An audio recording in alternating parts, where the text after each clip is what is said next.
match 104 on Curie for when 114 and 148 were playing together for the first time. So, I mean, everyone was looking forward to that match, 104. I walked over to Curie to watch the match live, and there was just so many people there to watch that match. It was just really cool. It just shows you how like revered and respected these powerhouse teams are, and you just love to see them play together. Like, they're gonna have a great match, and if you're playing against them, they're probably gonna kick your butt.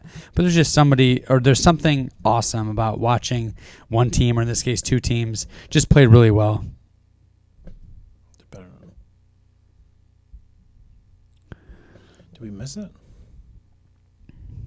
How long have we been gone for? Oh, I don't know.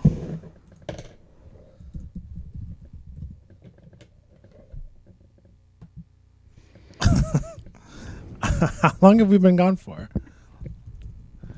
Are we still gone back, offline, online? Oh, boy. But we're back right this second. Are you sure? No. In Hopper. Are we really that far behind? I don't know. The last thing people are everybody's like so But different. Aaron's right with me. So they heard Newton. Okay, I don't know what's going on over there. It's a hazy mystery. So he heard Hopper and Newton. So I guess we'll redo. God bless you. We do what? Curry? So yeah, see, some people heard Newton, so that's weird. So we'll have to redo Curie then, I guess. Did it automatically come? Did it come back on its It own? must have, because I didn't do anything. Trent says, "Go back and talk about Hopper." Classic. Everybody's in different spots, so it's hard to like go back to a certain spot, because like I don't know why, but everybody doesn't see the stream at the same time based on like your chat comments and stuff. Thank you. So, so yeah, we'll go on to Curie. Sorry about that, guys. I don't know really. I don't understand what's going on. So, so we'll go back to Curie. Curry. This is like. All eyes have been on Curie since divisions have been released, as your 2008 world champions were once again reunited. As mentioned with Hopper, it was pretty apparent early that 11-14 and 148 would be playing together in the playoffs, as many of us thought, as long as one of them finished first. It was a tight race all weekend with other teams in the mix, like 107, 36-63, and 44-50. 107, 148, and 11-14 were battling for that top spot for most of the weekend, but 148 and 11-14 were pulled away by the end of the day Friday. And it was 148 who secured the number one seed on Curie by a measly 0.7 of a point. This is deja vu because we've done this like last season too. We had to do this. So I bet at 148 it's going to hold that 0.7 over 11-14's head all year long. Like all IFI teams. Yeah. Or whatever you said. It's only 0.7 points, but it's probably a big deal as far as Team IFI is concerned. So aside from that, 107 selected 842 with their first pick, while 36-63 picked 1574 Miskar from Israel with their first pick. Matches were exciting and close in the quarterfinals, and the number 8 seed led the way into the semifinals with a score of 235.5 by the way of 46-13, 13-18, 41-43, and 40-61. Oh, excuse me. The number 1 alliance advanced to the semifinals in third with an average score of 214. In the semifinals, the number 8 alliance couldn't keep up their head of steam as their average dropped to 163.3 and didn't advance through to the finals. The number 1 alliance would start to hit their stride as they advanced into the finals in the number 1 spot with an average of 191.7. We would see the number 1 versus number 3 in the finals, and with scores of 258 and 219. The number 1 alliance of 148, 11-14, 1923, and 900 would advance through to Einstein. We can swap the... Want to go to Galileo. What? Tyler, because he missed Hopper, I guess, and that was his division. But if he wants, Tyler, we can just call you later, and we'll give you our speech. Yeah, we'll just read it over the phone. Moving on to Galileo.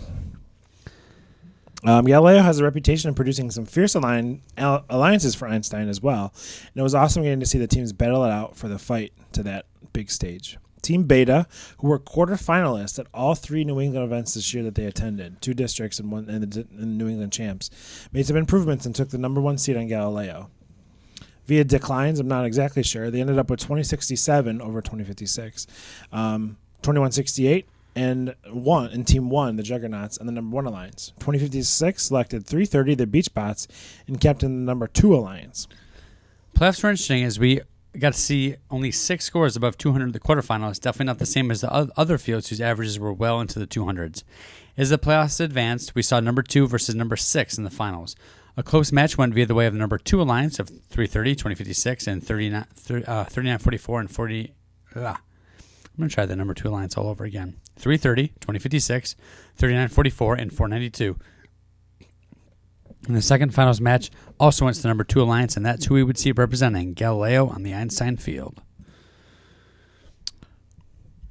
Sweet deal. So, yeah, I don't know. It was just Team Beta then selected 2067. So it was cool. It was cool to see 2056 and 330 in the same alliance. That Beta didn't end up going for 330 either. But so that was a cool field to watch, and it was great catching up with all the kids and mentors and Tyler Holtz and Stan and all them from 2056. So great to see them as well. I don't know if you saw it. So JVN said that we were proud to pick 11-14 after them picking us in 2008. We would never hold it over their head, still basking in the opportunity to work with the best team in the world. Not that, no, we didn't mean I was like just that. joking. Yeah, just like the 0.7 points. 2 years from now, it's going to be like, yeah, we were number 1. Yeah. 0.7 Very points. jokingly, not like anything serious. Goodbye. And last but not least, the Tesla division. In Tesla. So this past weekend in Tesla, 76 teams played 10 matches. When the dust settled, 2481, the Roboteers took the top spot. They selected Texas powerhouse 624 Kryptonite, who already has found success this season in regional play. They finished off their strong alliance with 3847 and 2930. However, the alliance struggled early and were unable to advance out of the quarterfinal round. Another number 1 seed that didn't advance through. In the inner quarterfinals, it was the number 3 seeded alliance who was on top with an average score of 230.5, while the number 2 and number 3 seeded teams were only separated by 1.5 points. In the semis, the number 3 seeded alliance of 2137, 3824, 1323, and 2415 would again lead the way, this time with an average of 198.7. Following them closely, however, was number 2 alliance of 3132, 3476, 1255, and 2526. In the final matchup between these two well-constructed alliances, both teams were playing hard for the right to represent Tesla and Einstein. The final saw the number 2 versus number 3 seeded alliances. Match 1 went to the number 2 alliance with a score of 210 to 193. Finals match 2, the number 3 alliance battled back with a score of 214 to 208. But in the decisive third match, the number 2 alliance was able to take the win and send the Australian-led alliance to Einstein for the first time. Dude, it was awesome. Just because it's different. Just hearing his accent when they were picking during the Tesla eliminate the playoffs. Yeah, it's great. It's cool. Oh, we kind of dropped the ball here, bud. About Einstein. Yeah. It's like a whole field we just didn't do. That's all right. I mean, I just add a little bit. Well, yeah, and our 2 guests will touch on it as well. Oh yeah, that's true. Let's go into our guests. Yeah. One side point too is like we predicted, because we barely make predictions, but we thought we would see a 300-point match, and we did not. We did not. I also actually, another reason why we don't make predictions, I actually said that to be picking in your division, to be in the top 8, you would need an average score of probably over 200, and we didn't come close to seeing that. There was usually one team or no teams who over 200 in your division, so overestimate that a little bit. To be picking at all, I mean top 8? To be like in the top 8, you would need 200 points. Yeah. Didn't happen. So just to touch on Einstein a little bit before our callers, you want to set that up while I get ready to go here? I have her. Do you want to do her first? Yeah, but I'll talk about this when you get that ready. Yeah. It is probably ready. Takes one plug, right? Yeah. Great. So on the Einstein field, after the quarterfinal round, it was the 118, 1678, 1671, 50-12 with an average of 259 through 2 matches. They were able to take the top spot. As in the semifinal round, however, they were replaced by 987, 28-26, 42-65, and 25-12, the top spot. They had an average score after 3 matches of 270. So some really impressive scores here on the Einstein Field. However, in the finals matches, the Blue Lions was just too much to overcome in this case, with scores of 253 to 191 and 246 to 203. 1678, 118, 1671. Oh, and I always forget the Griffin Gears. 50-12. We're able to take the win and be the 2015 champions of the world. That's it, man. It was exciting. I'll tell you what. It was it's just like we mentioned earlier, like I just wish, and taking nothing away from the Carver Alliance, like, you know, I just wish we could have seen 254 on there as well. You know, just seeing all those teams on there. But like I said, taking nothing away from that alliance who pushed through, because they pulled their weight and they did a great job as well. So, yeah, 13-25, 33-39, 20, and 17-11. So, all right. So somebody who needs little to no introduction. We have Libby, who's going to be on the phone with us. This is Libby Kamen. She's founder, mentor, drive coach for Team 1923, the Midnight Inventors. She works for United Therapeutics now. It's kind of like a first rep, and she had a pretty cool gig. So just all around awesome person. Yeah. One of our super long time supporters of the show. To give her a call. She's going to just kind of talk about championships in general. And then this whole the cheesecaking and stuff with 1923 and 900 as well, because she was right in the mix of it. I believe. It's a miracle. I'm going to go to 2 headphones for this one. Maybe I'll join you in 2 headphones then. Watch her ignore us. Oh, look, my phone's ringing. I wonder why. Hey, Libby. I thought you were Hey, guys, how are ya? Pretty good. How are you? No, I thought about it for a second, and then I'm one of those people who hates my voice recorded, so I could maybe not expose the internet to my terrible voicemail. She could just let it ring once and decline it. So. That would have been a funny joke. Goodbye. She's like, decline. So, Libby, thanks Yes. Thanks for coming on the show tonight. Oh, yeah, no problem. I apologize, by the way, that our students are not available, but actually I was so excited to calm down and come off of the season, but they actually have an outreach event on Saturday, and so they're meeting until something like 10:30 tonight prepping for that. Oh, so wow. my kids are actually not. Yeah, I was really excited to have a weekend off that I could just be at home. Nope, back to Jersey. We're doing another event. So there you go. That's great. I apologize that it's not our kids, but at least okay. if you wanted me around, that'd be fine. So, kind of, Libby, give us kind of your thoughts on champs in general, and then your perspective on what was going on this weekend with 1923 and 900 as well. Yeah, so champs in general, I feel like you guys touched on a lot of the reflections that I had as well. I agree with Justin's point about championship feeling a little too big.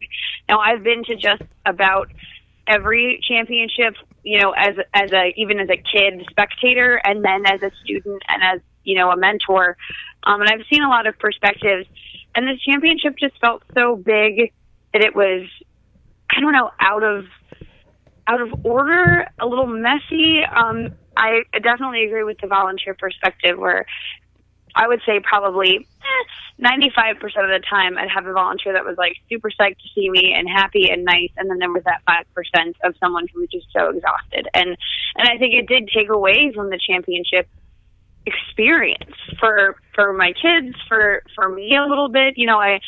I don't come to champs, I don't pour my heart into my program to get yelled at, and even though it only happened every couple of hours, it was still a little unpleasant. I agree with the idea that champs felt a little bloated this year. Yeah. That's a good way to put it. And I definitely agree with a lot of the town hall statements, that it was just, I'm going to give an ounce of credit for opening the door to discussion.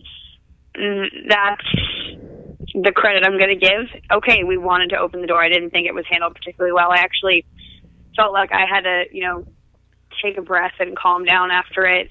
just because I felt like, I've been involved with the First community for a long time, even as, a kid watching Einstein when I was, 8 at Epcot, and it just felt so wrong to have shut down the community like that. And so that's all I want to say about that, because I start to get heated and I don't want to do that. Yeah, I'm sorry, I didn't mean to set you up. You could have avoided that altogether.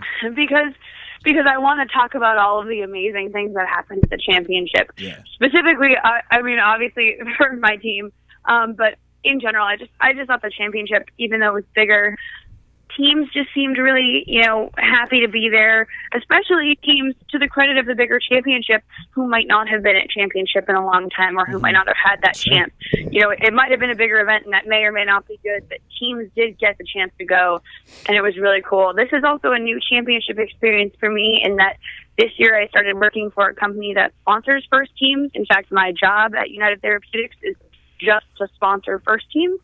So to meet, I don't want to say this right, to meet my teams, to meet our teams, the United Therapeutics teams, was also kind of cool, just to get their perspectives on champs. But, I guess the story you kind of wanted to talk to our team about was making Einstein, which is, I can't promise you, I will try really, really hard not to cry. Our team, obviously, I know that it's been discussed to death on the internet, was selected by the number one alliance on Curie, and was, yes, as we have loved to discuss and debate, cheesecake. But I want to talk about the positives of that. I agree with a lot of the posts recently where, yes, this game lent itself to completely out of hand cheesecake. Yeah, no, that's a thing, but that's the game, and that's how how teams that are gonna do well are gonna play, and that's okay. I don't think that's something maybe that stays for next year, but I think within 2015 it was a cool bubble to have. So what I want to reiterate, just from every perspective I possibly can, was how much my students got out of being under the wings of the Robo Wranglers. That team is, so I've always gotten to observe the Wranglers, like at Champs or wherever they are, and they're always just a class act, Absolutely. But yep. For my kids to see, I remember, and I think I actually was telling a couple of the Wranglers mentors at one point, the day their reveal video came out, nothing happened in the 1923 trailer. Nothing. They didn't do anything. They just wanted to watch that video. And I remember them being like, man, I wish we were that good. Man, I wish we were on that level. And it's, as a mentor, you want to say, like, you can be like that. We just have to work for it and constantly improve. And you can say that all you want. I could say that to them till I'm blue in the face, but being able to work with a team that my kids have just admired for so long, that I've admired for so long, is just an amazing learning experience for them. And to have, they got to see how a championship, a champion's pit runs. And to be able to work with them on my level, on the kids' level, just to be, one-to-one with them basically all day Saturday was fantastic. And I don't think I could ever thank them enough, to thank, the Robo Wranglers and the Simbots for trusting us with knowing that we could get done what you needed. I think after so long, it just meant a lot to us to, to be able to have that experience. To know that we could do that and to make that transformation. And our transformation, when you think about it, is nothing compared to 900. 900 was just, they were a hurricane, like a zebra print, and then there was like a little bit of red in there, hurricane, all day. It was nuts. It was absolutely crazy. And I was really fortunate to get to meet 900 earlier in the weekend, because they are a United Therapeutics team. So not only did you have Team IFI out there, but the Midnight Adventures and the Zebracorns are United Therapeutics team. So we also had hashtag Team Unit there. But to meet them and to see their kids, and then I remember at one point someone else from my company was there, said something like, "Oh, the Zebracorns don't seem like they're doing that well," and I was like, "Don't count them out." Yeah. I had no idea what was going on. I was just sort of trying to be, pump her up and be like, our teams are okay, it's fine, everything's going to be good.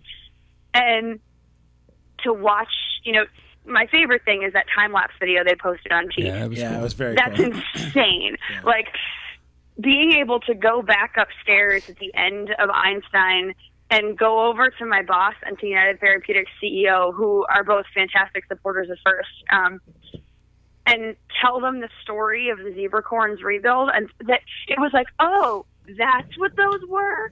And it was just absolutely like, you can decide on your own. You can have whatever opinion you like about cheesecake and whether it's a good idea for next year or to not have it at all next year, or where do we draw that line. That's not the discussion I care about, honestly, right now. That story is just bananas. I remember to my kids, because I remember seeing the harpoons at some point earlier in the week. And my kids are, of course, like, I know teams well, especially 11-14, we're close, but like I had seen the harpoons, but the kids are always going like, what's 11-14 going to do? What are they going to do next? What are they going to So my kids know that I have that connection with the team, but I'm telling, I don't want to spoil anybody's secrets, so I was like, guys, it's going to be freaking bananas. Like, I would not explain anything about it, but it's going to be bananas. And my operator, Joey, looks over to me after he sees them assemble the harpoons, and he goes, that is bananas. And it was another one of those moments. And I just, I think the discussion about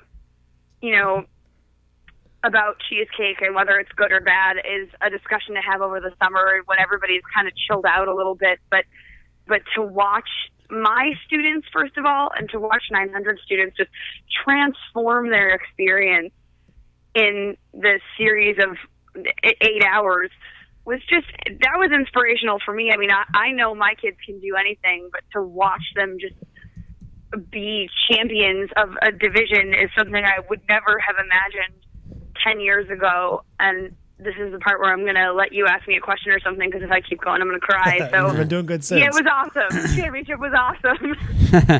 No, I mean, I can relate to on a very, very small level. So one of my best friends is a mentor. Actually, did you have a chance to talk to Colin at all when you were down there? Yeah, dude. Colin, yeah. Yeah. Colin said something about me, like, can I cop a 1923 polo from you? I was like, sure. Colin's awesome. He did like totally get on the polo band. Like, he wants polos from all teams now. That's his new thing.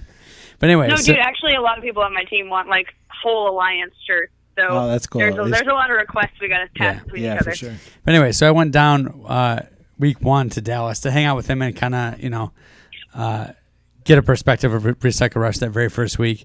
But I was able to hang out with him being on 148 a lot. And you're absolutely right. Like, there's a lot to learn just from being around these teams that do things so well.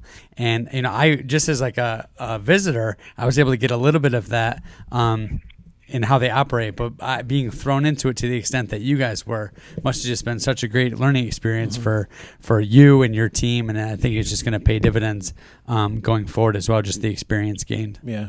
And you kind of touched on it too, like yourself and Justin and I more recently we've become into know and become friends with 148 and 11-14, 2056 and all these other teams, and like we see like how they operate and how beneficial that these teams are for FIRST. And that's why I think it really pains us and pains people when all this smack talk comes out about these teams, is because it's actually like the complete opposite of what all these people are saying, that who have never met them and who have never even like said a word to anybody on their team before. So yeah, I mean, I think, Justin, to what you were saying, it's absolutely, and this is where, I'm going to try to hold it together because I haven't been able to yet.